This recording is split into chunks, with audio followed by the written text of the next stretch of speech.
My name is Donnie Connor. I'm with Morin Services. We're the rep for Eaton Drives, BAC Cooling Towers, a couple other things that you have here on the job. We're out here at Loudoun County High School number 7. We're going to go through the tower, but one of the things that we have down here, honestly, it's a fancy switch, okay? What we'll be able to do with this is you've got all the controls to send power over to your drive. The other thing that happens is you can't have the drive on and the fan won't run in the heaters, okay? The heaters are controlled through here. So, for example, if this is calling for the fan to come on, there's no chance the heaters come on because there's no point of heating and cooling at the same time. So what we've got here is these two are the heater contacts. For heaters 1 and 2, you've got lights on it will tell you whether it's on or not. You still have the thermostat upstairs that controls it with a float that controls it to make sure you have water. But this is kind of the central panel for all that stuff. If the fan's on, we got a spot right here. With fan off, we can either run in hand or in automatic. But again, all we're doing here is sending a signal to that drive, okay? So if we're looking for it, they're coming over to here, tells the drive to come on. The other thing comes through here is a vibration switch. There's a vibration switch on each tower. Truthfully, what happens with the vibration switch is it stops blades 2, 3, 4, and 5 from flying off, okay? It's not going to tell you bearings are starting to go bad. It's a catastrophic thing. If it were to trip off, it goes off down here, okay? So we've kind of got everything tied in from the tower into here. The heater in, the vibration switch in, everything comes back to here. Typically this model has a drive in it, but we've done everything and just put the drive on the outside. I say you got all the lights you want as far as the power, fans on and off. Whether the heaters are on and off, you have the ability for automatic and hand. You'll have to check when they do the control stuff, which I think is next week, how they've got this wired for hand, whether that's going to bypass the drive or whether you have to go to hand there. So, like I say, it's really a, excuse me, it's a fancy switch is really what we got here, but it's a central location for the heater, vibration switch, and telling the fan we want to come on. You got 3 fuses in there. This is coming from the vibration switch, which you see labeled over there for the control circuit. Your 2 heater contacts. You've got a wiring diagram right on here, along with the pamphlet you got. So it's pretty self-explanatory. You may have, like I say, if you lose all this, it could be something as simple as a vibration switch. So, any questions on this? I will take a minute and go upstairs and go to the cooling tower and go over that stuff. This concludes the owner training on the Eaton panel as far as the central control station for the cooling tower. Good afternoon. My name is Donnie Connor. I'm with Morin Service. We are the factory rep for Eaton, BAC Cooling Towers, several other devices, some that you have here on this job. We're going over some of the equipment here at Loudoun County High School number 7.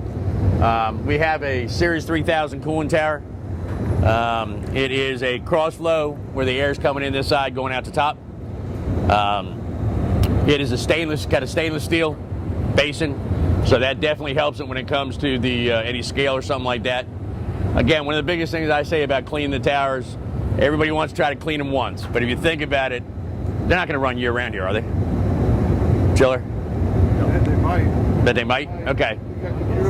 Again, if you're going to run year round, you know, it's worth cleaning once. When the old days when we shut them down at the fall, it's worth cleaning at the end of the season and then clean it before you start it up.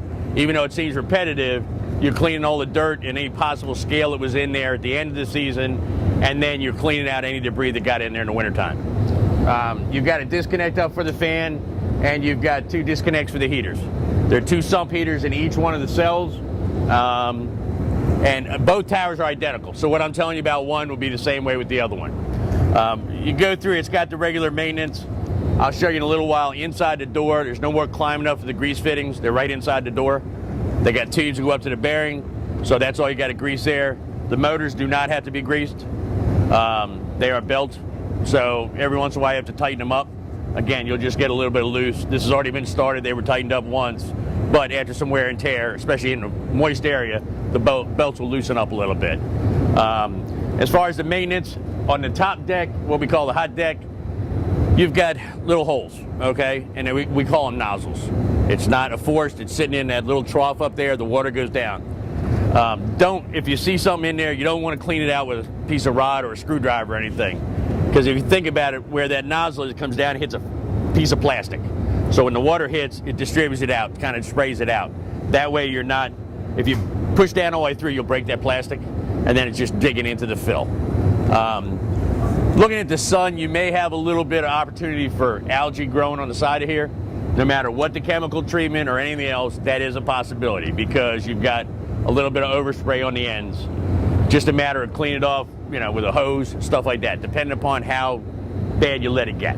Okay, but if you just hose it down, most times it hoses right off. They're very, like I say, other than keeping it clean,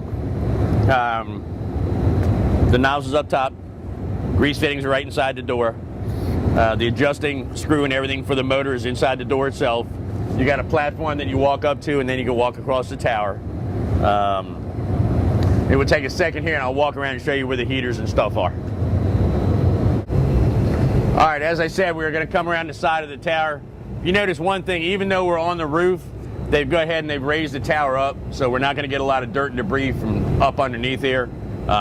It's kind of nice that you're up on the roof, you don't have the dirt and grass and everything else, but now the tower's raised up. We spoke about the electric heaters downstairs. There's 2 sump heaters right in here. This is a thermostat, which we set at 40 degrees. This is a float, so that if there's no water in there, the heaters will not come on. One of the things that people get confused about the heaters, they are not to make this hot. Only thing they're trying to do is keep the water from freezing right around this area right here. Because if you think about it, once you start it up, if you've got a load downstairs, it's going to come down. Once you start sucking it in there, then the heat's coming back up and going to melt the ice. So this is not designed, if we have a really, really cold, wintry, windy time for a couple days, and you see a little ice on the far edge of this tower, don't freak out. It's not that they're bad. You want to check the heaters, but they're not at all designed to make this a sauna. Just to keep this area free, so if you turn the pump on, it's going to suck the water out. Again, like I say, the thermostat set at 40 degrees here. These are identical on both towers. You've got 2 sump heaters, one here, one on the other side, and again the float. These all tie back into that control panel downstairs we talked about. Like I say, getting up there as far as the grease fittings, right up inside that door. Also the vibration switch is up in there that we talked about downstairs. The one warning I will give you is turn the breaker off before you hit that vibration switch. It is a momentary switch. If the drive were in bypass and all the conditions were right, you could press the button and the fan would start up. Then you'd be going downstairs to change your pants because that will shake you up when that fan takes off like that. You're not going to get a whole lot of vibration. We're on vibration isolators. And any questions?